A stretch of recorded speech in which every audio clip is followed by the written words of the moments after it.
जय श्री कृष्णा दोस्तों, BSR family में आपका स्वागत है। दोस्तों, जन्माष्टमी पर बहुत ही सर्वार्थ सिद्ध योग बना हुआ है। छह तत्वों का एक साथ होना बहुत ही दुर्लभ योग माना जाता है।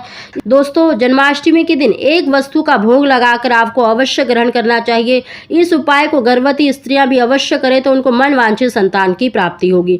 जिन भी बहनों के देखे अभी तक कोई संतान नहीं है तो जन्माष्टमी का व्रत अवश्य करें। अगर आप व्रत नहीं कर सकते तो आप इस उपाय को अवश्य करें। दोस्तों, अगर आपके घर में लट्टू गोपाल जी हैं तो आप अपने घर में ही इस उपाय को कर सकते हैं। अगर आपके घर में लट्टू गोपाल जी नहीं है तो आप किसी भी अपने घर के आसपास के मंदिर में चले जाएं, क्योंकि देखिए हमारे हिंदू धर्म में जन्माष्टमी का पर्व बहुत ही धूमधाम से मनाया जाता है। तो आप वहां से भी ये वस्तु ग्रहण कर सकते हैं। निश्चित ही आपको मन वांछित संतान की प्राप्ति होगी। दोस्तों, इस बार देखिए जन्माष्टमी बहुत ही सर्वार्थ सिद्ध योग बना हुआ है। अगर आपके घर में लट्टू गोपाल जी हैं तो आप अपने घर में भी इस उपाय को कर सकते हैं। दोस्तों, रात को देखिए 11:25 के बाद बहुत ही सर्वार्थ सिद्ध योग बना हुआ है।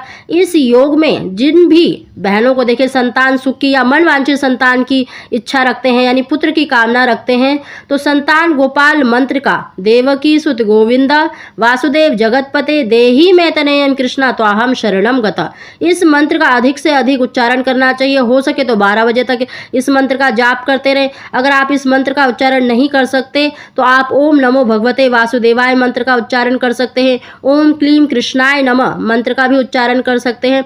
दोस्तों, 11:25 के बाद बहुत ही सर्वार्थ सिद्ध योग बना हुआ है, तो इस योग में आप अधिक से अधिक मंत्र का जाप करें। अगर आप ज़्यादा नहीं कर सकते तो एक माला का जाप तो अवश्य करें।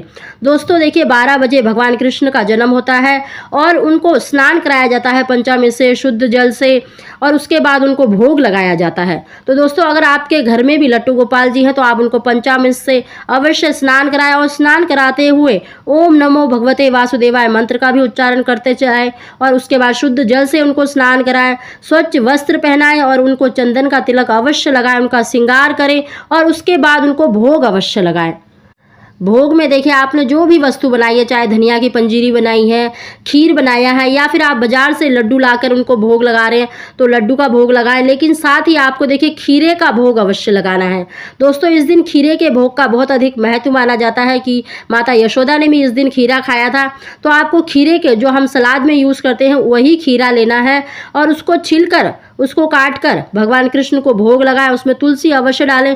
दोस्तों, आप जो भी वस्तु भोग लगा रहे हैं उसमें तुलसी अवश्य रखें।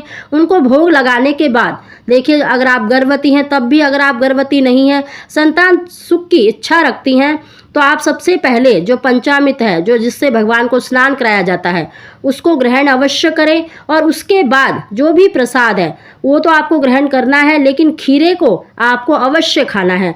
दोस्तों, अगर आप दूसरे दिन व्रत खोलते हैं तो आप दूसरे दिन भी ले सकते हैं।